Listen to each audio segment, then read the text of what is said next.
When I was a kid, my mom and I made this deal.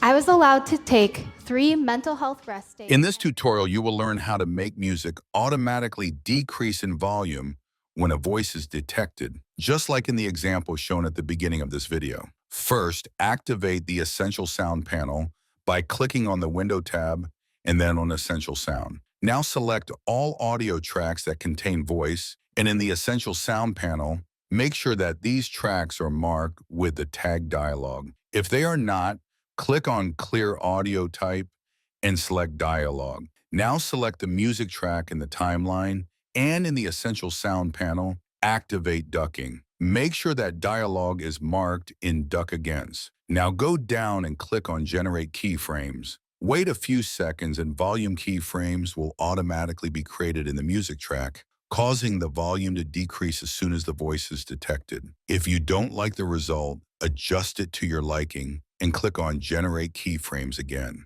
For more tips like this, subscribe to the channel, activate the bell notifications, and leave a like.